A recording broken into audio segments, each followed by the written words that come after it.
Hi, I'm so glad you're here.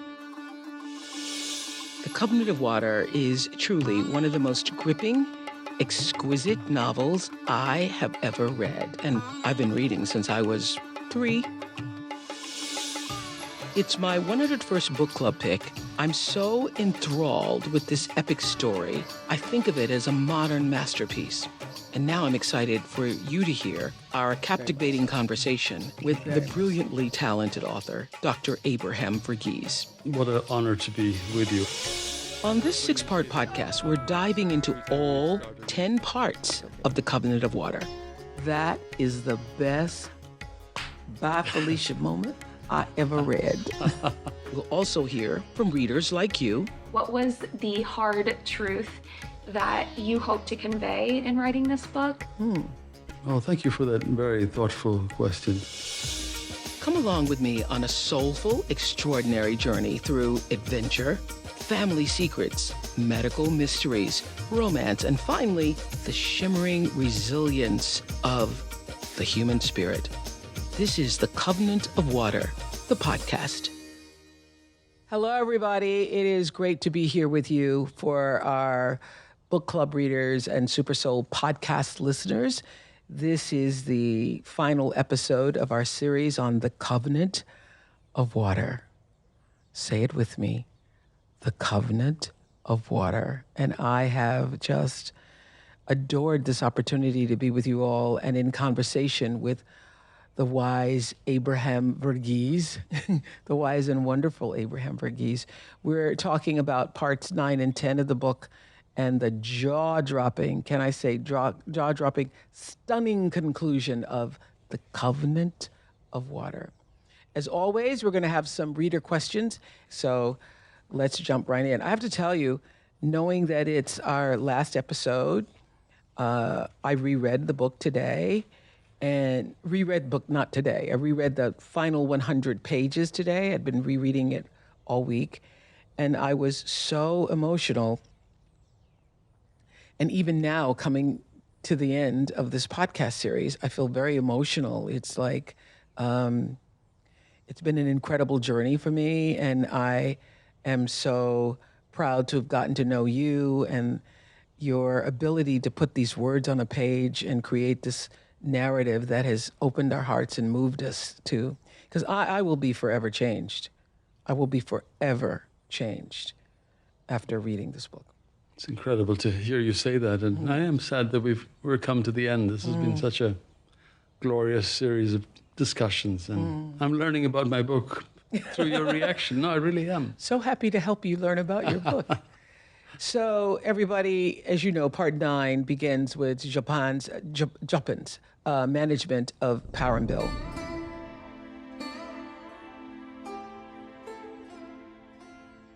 In chapter 73, 3 rules for a prospective bride. And on page 609, you write, under Japan's watch, Parambil is becoming a lush Eden, a model farm. The plantain and mango trees sagging with fruit, and young palms sporting thick yellow necklaces of coconuts. Their thriving dairy sells milk to a cold storage business, providing an additional source of revenue. Parambil is doing well. What I want to know is, does Japan's success symbolize movement towards some form of equality and the possibility of a waning caste system? Yes, I think so. At least in that circumscribed world of Parambil, there's a demonstration that, first of all, how talented he is, and secondly, that he's sort of an equal partner in this venture. So, yeah, to me, it's a rich moment. I know as you travel throughout the country, many readers have responded to the marriage broker, Anyan? Broker Anyan, yes, indeed. Broker Anyan, and his 3 points. What are audiences saying about him? Well, I was fishing around for the right passage to read, one that wouldn't give away too much, that, had a little bit of dialogue and drama, voices. My newly learned talent for speaking in the voice. Yes, and performing. And performing, yeah. And but they love this because it's actually pretty wise. I mean, the 3 rules that he espouses, that set a date. First, set a date. Set a date. Yeah. You can spend your whole life waiting for that right person to come along. Set a date. Okay. And then find the person. Shall I tell you the other 2? Yes, please do. The second is all impediments are minor impediments, and minor impediments are no impediments. I love that one. I love that one. And then the final one is to know a girl's character, you look to the mother. Wow. To know the boy's character, You you look to the mother. And I love the pedantic way he speaks, where he's tempting the responder to say the incorrect answer so he can go wrong.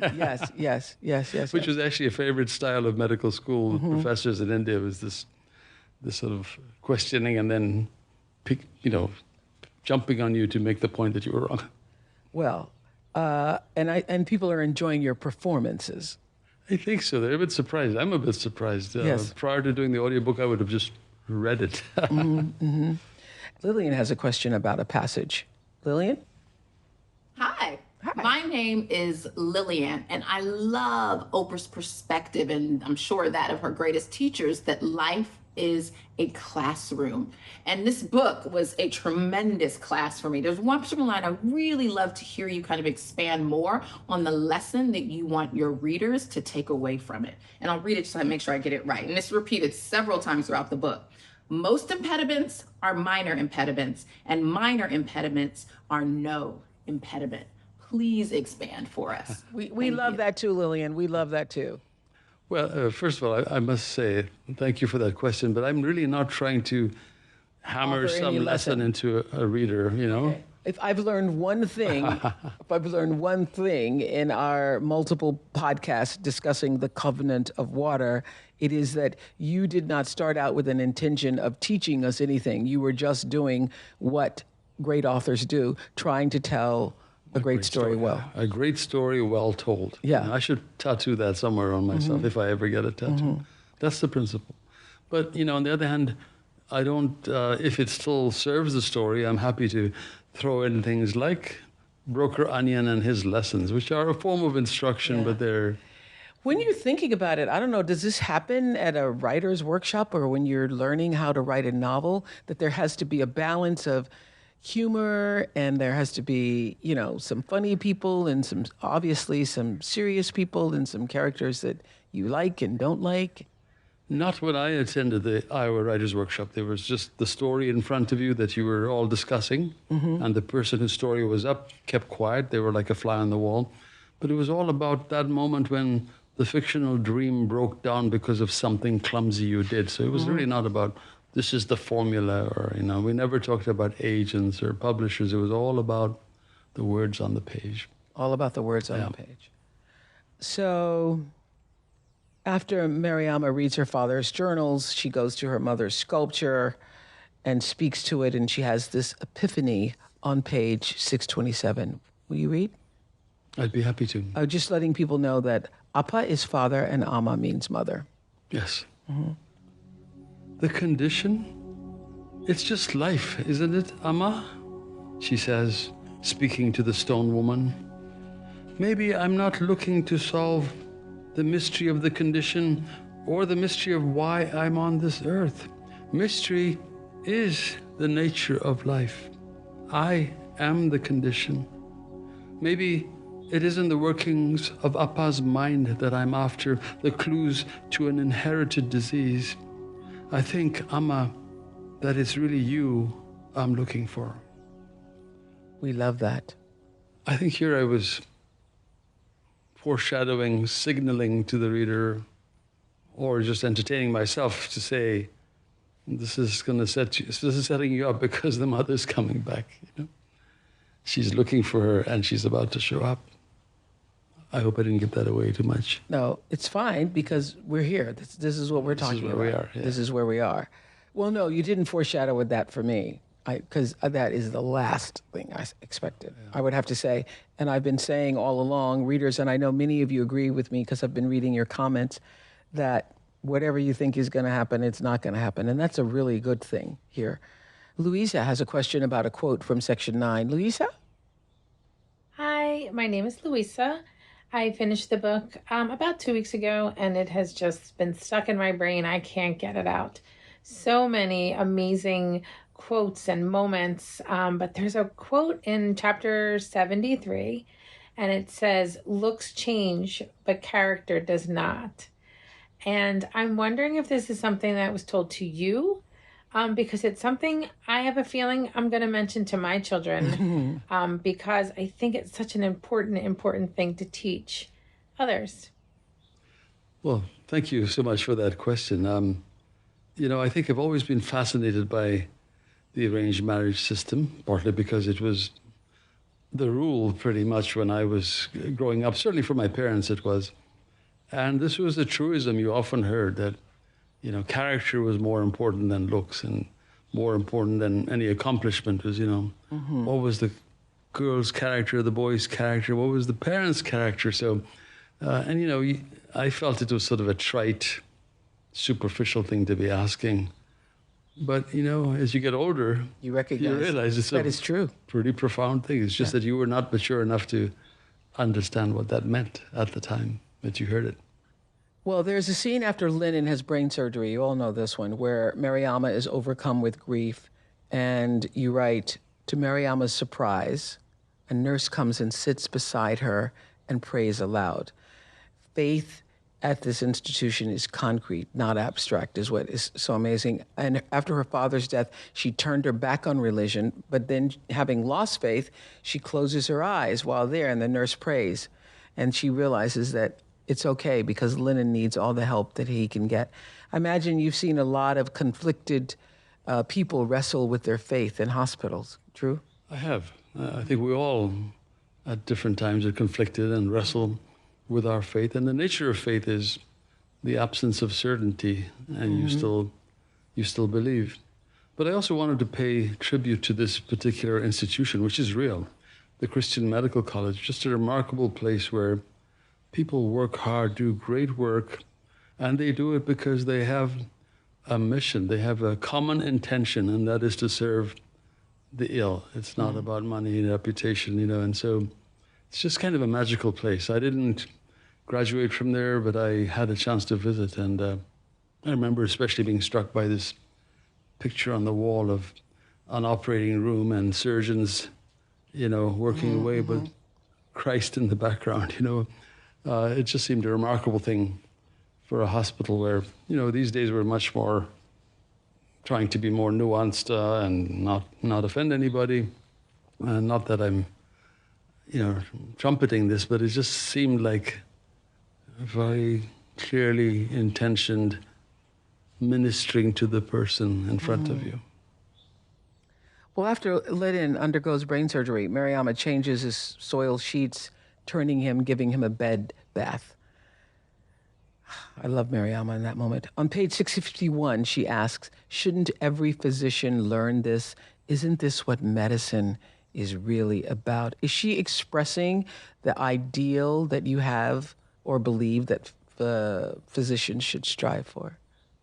Yeah, I think I'm also reflecting my own experiences of having worked as a nursing assistant, And I remember one time I was rounding with my team. Is there anything more humbling than that? There's nothing more humbling. And, as we're making our discussion, the nurse walks in, and this is in Tennessee, and says, do y'all smell poop? And everyone took 2 steps back. I took a step forward with her. And there's actually a technique to changing a poopy sheet in a bedridden patient. You roll them one way, roll them the other way. And I felt proud that I had the ability to do that. And that's part of what we should know how to do. We should be aware that this doesn't happen by someone waving a wand and the poop goes away. Step forward. Step forward. Yeah. Do it. Wow.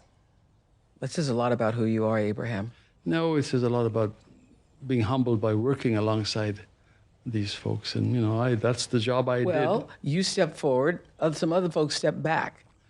But I have a feeling that all those who were in the room with me, my students that day, probably never forgot that example. You know, I don't know, but I would like to think that they didn't.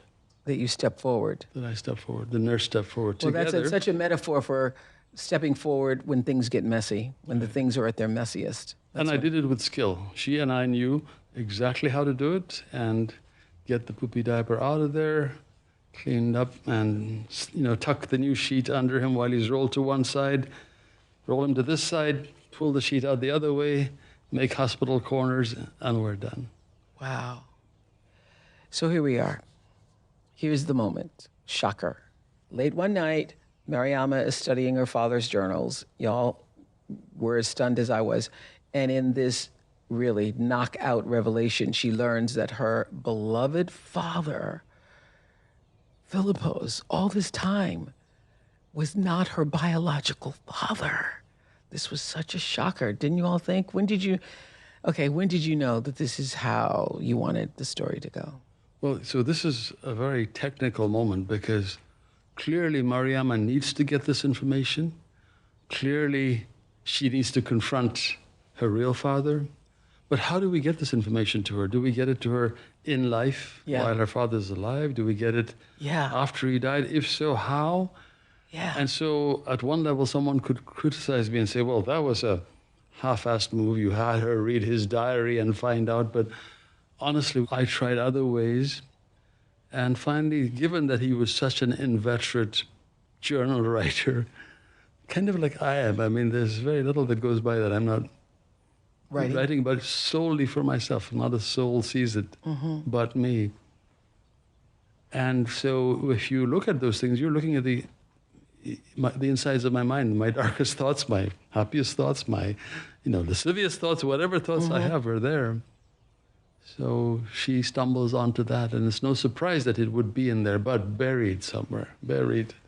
She really had to work her way through many volumes to get to that. Because he was only doing that for himself, obviously. Absolutely for himself. Yeah.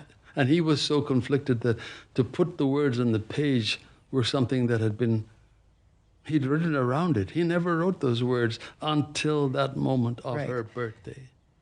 And then he broke all his rules. He used capital letters, uppercase letters. He took up the whole page.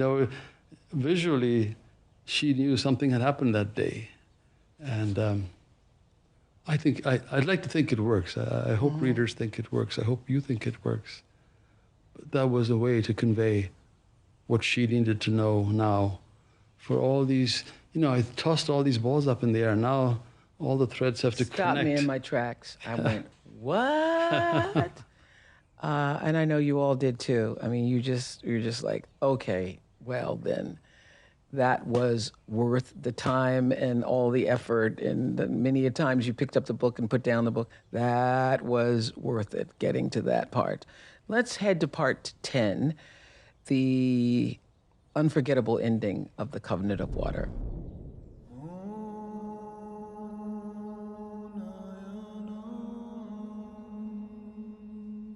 Digby is performing surgery on a patient with leprosy when Mariama arrives at St. Bridget's on page 670. In chapter 80, Failure to Blink, Digby talks to himself. Without the gift of pain, we have no protection. Amazing to me how few understand this. That's the nature of clinical leprosy.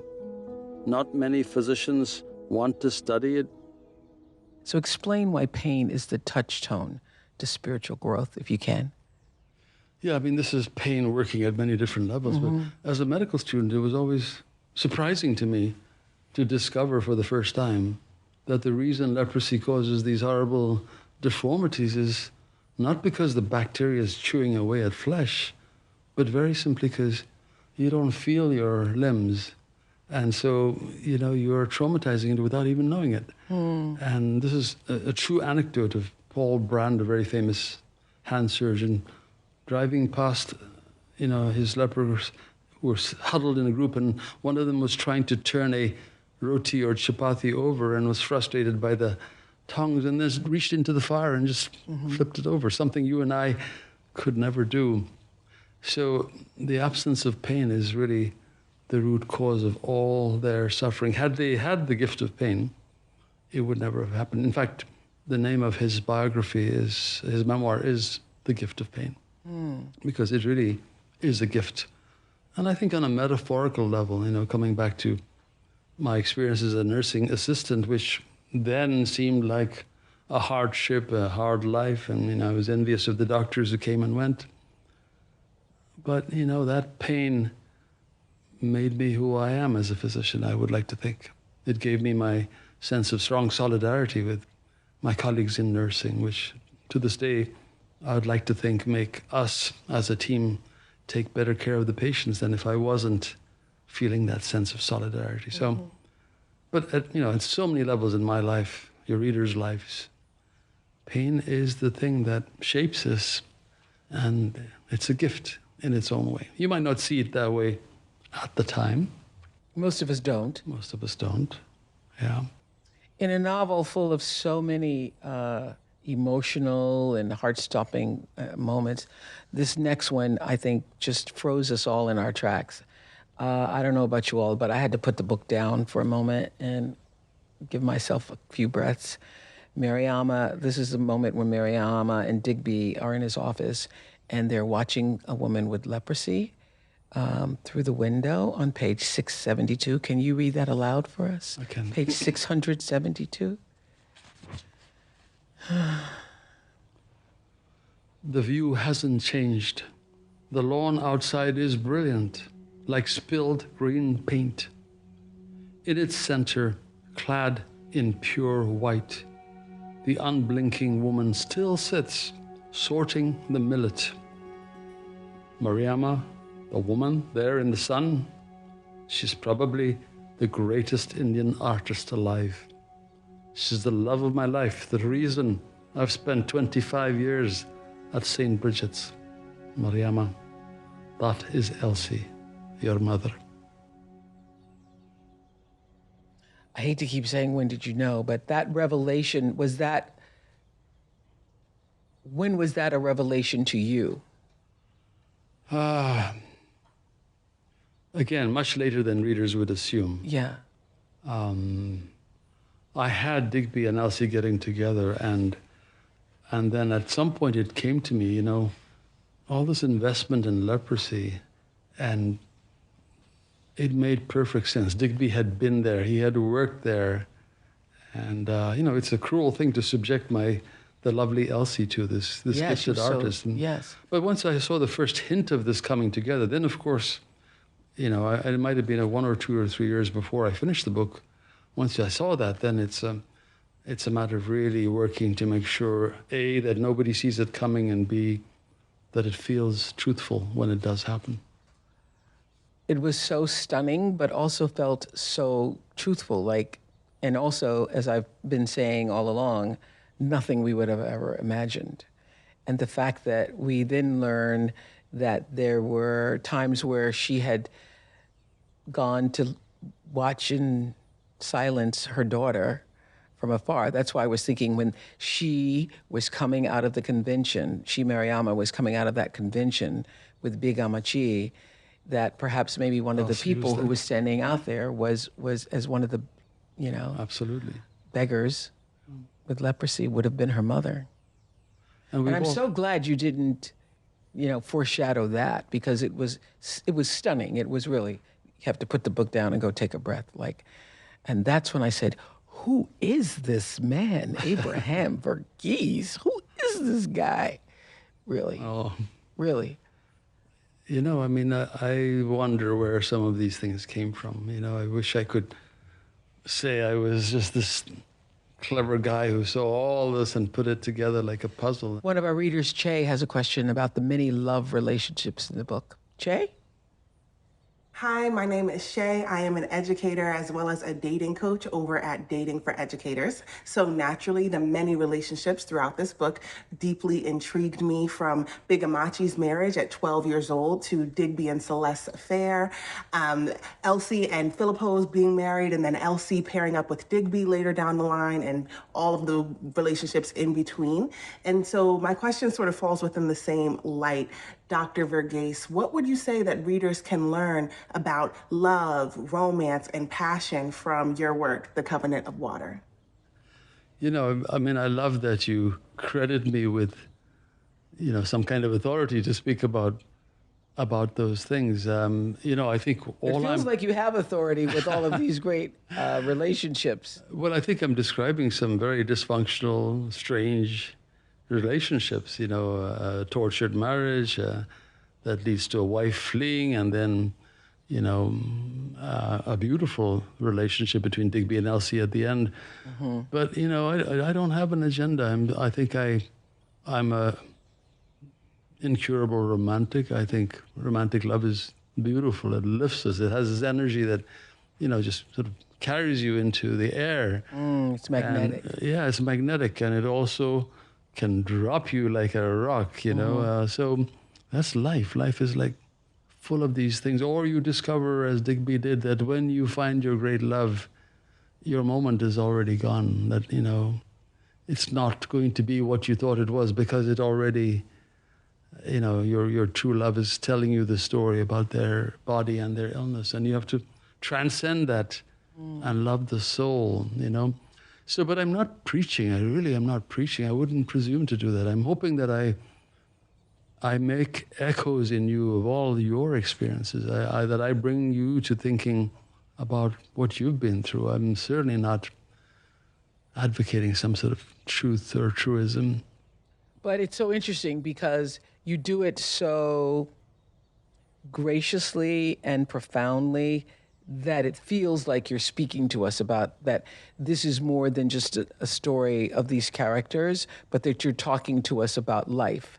And that wonderful quote about fiction representing what life is. Exactly. The Yes. great lie that tells the truth. The great lie that tells the truth. I suppose if I have a message of it, and I don't, but, you know, I think one truism that I perhaps was trying to bring out in the book is that, you know, very often the kind of love we have is one that requires possession.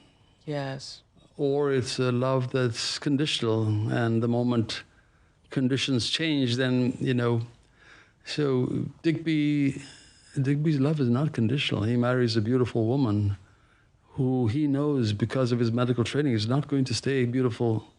She's going to be disfigured. She's going to be repulsive to strangers. And he's going to have to look through that outer dermis exterior to the soul of the greatest living Indian artist, and keep that in mind. And obviously not something that I ever experienced, but this is what a writer can do, is allowed to do, is to, you know, take these things to the extreme and imagine them. But I must say, I felt it for him. I felt how much he loved her, and I felt that he would make the sacrifice. It felt truthful to me. I wouldn't put it in there if I didn't think that Digby I felt knew. it. I just don't even know what that is. But I did feel it. I felt that it was true for him, and I was like trying to imagine, you know, who would do that? I don't. You know, the moment that he washes Elsie's feet. Well, this is what I wanted to talk about. There's a beautiful passage about that moment. Digby, the moment he learns that Elsie has leprosy. In chapter 83, To Love the Sick. Whew, love this chapter. On page 699, you say this. He held her tight. What did humans have in their arsenal for these moments? Nothing but pathetic moans and tears and sobs that did nothing, changed nothing. Water sloshed over the tiles. Precious water, abundant water, water that could wash away blister fluid and blood, wash away tears, wash away sins if you believed, but would never wash away the stigmata of leprosy, not in their lifetime. Because they had no Elisha to say, wash 7 times in the Jordan and be cured, no Son of God to touch the leprous sores and make them go away. May I just say that to me it was highly symbolic, because, you know, the washing of the feet of the patient when I'm caring for a diabetic foot, and, you know, there's always this echoes of the meaningfulness of handling the foot of the other. You know, it's important. it's biblical. It's biblical, you know. It's biblical. And it's the ultimate service, you know. Well, I think she was obviously healed by him, but not cured, which is what we talked about when we first started these conversations, that the real purpose of medicine is to do that wherever possible. And I should point out, he was healed by her, but would never be cured. But would never be cured. I mean, his tortured love till then, in his own way, was healed, even though she wasn't how she should have been. We want to go to one more, Rita. I hear Sarah has a question. Hi, my name is Sarah, and this question relates maybe best to section 10. And this question is for Oprah. Oprah, you say that a book has the power to change you. And I'm just curious, how are you different now than before you read The Covenant of Water?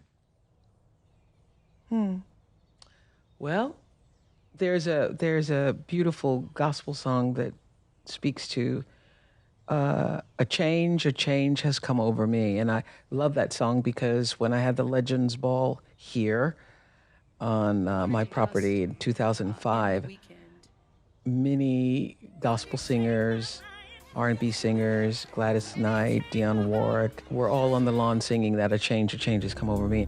I'm changed, so changed.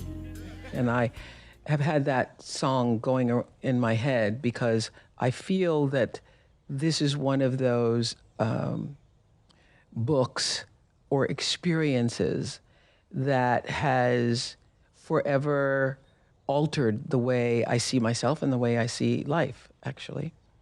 I was sharing earlier in one of our episodes that I walk into a room differently. I walk through nature differently. I greet other people differently. It just has opened me in ways that I feel changed, and I feel more spiritually alive and more awakened and alert because of the words from Abraham Verghese. And I would have to say, I think I will forever live differently and love differently because of this book. So I just don't think you can do better in writing a novel or any kind of material than to have and I know my experience with this book is one of the ways I am able to choose a book club, I think somebody asked this earlier, is as I'm reading, I always know that if I can feel it, I know I can get at least 1 million other people to feel it. And so I know that this thing that I feel about the book is the way a lot of you have felt too.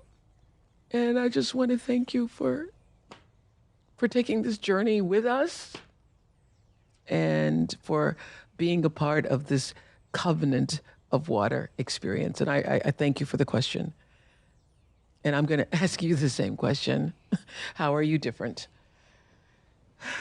I don't think there's anything I can say to top what you just said. But may I say, I identify with being changed by many of the great novels that, entered my life early on. And when they did, they were like, wise people that had landed inside me and told me what to do. And so my highest ambition as a writer was one day to have that effect on a reader, for that reader to be you and your millions of followers. My cup overflowed. So would you read the ending for us, Abraham? It would be my honor. Wrapping up here in chapter 84, The Known World, on page 715, you write, Her mother comes closer, even closer, until at last both her palms touch the clear window pane, arresting her progress. They rest there. Digby is about to place his hands on the inside of the pane, overlapping hers, but he stops and looks at his daughter. his eyebrows raised questioningly. Without thinking, without having to think, Mariama feels herself drawn forward.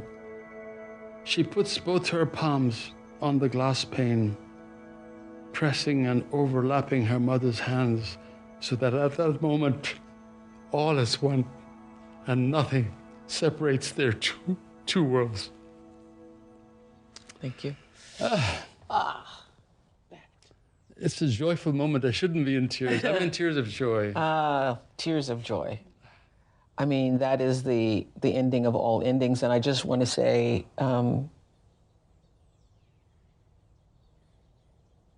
that I appreciate what this novel represents so much, that I did something I've never done, and never done for a book that I've chosen as a book club.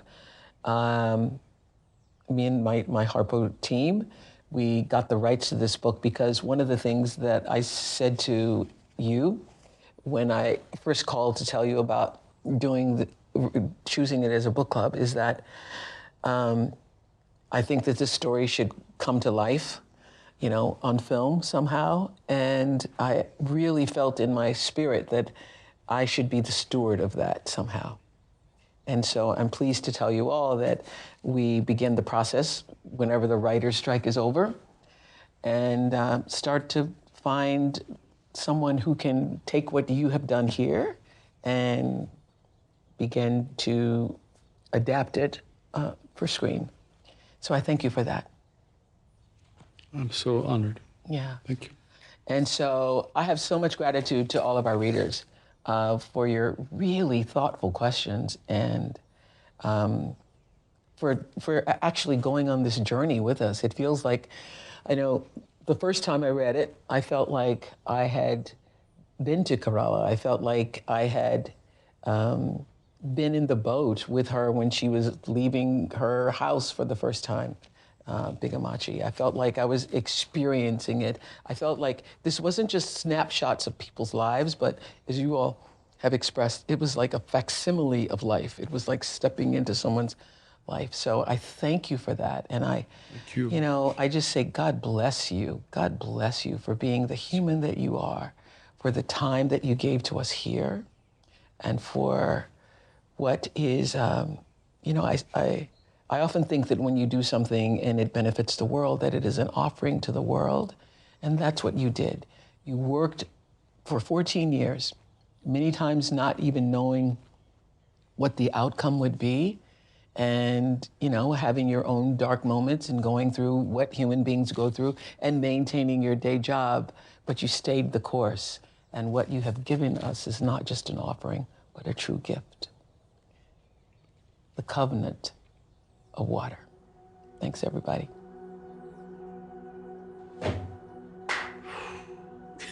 We did it. We did it. I know this novel has made an impact on everyone who reads it. I'd love to hear your thoughts and how it has impacted you. Find us at Oprah's Book Club on Instagram, Facebook, and TikTok, and check out Oprah Daily for even more about The Covenant of Water and author Abraham Verghese. A tale that leaves its imprint on a listener. The Covenant of Water audiobook is narrated by the author, Abraham Verghese. It's available now wherever books are sold. Until next time, goodbye, everybody.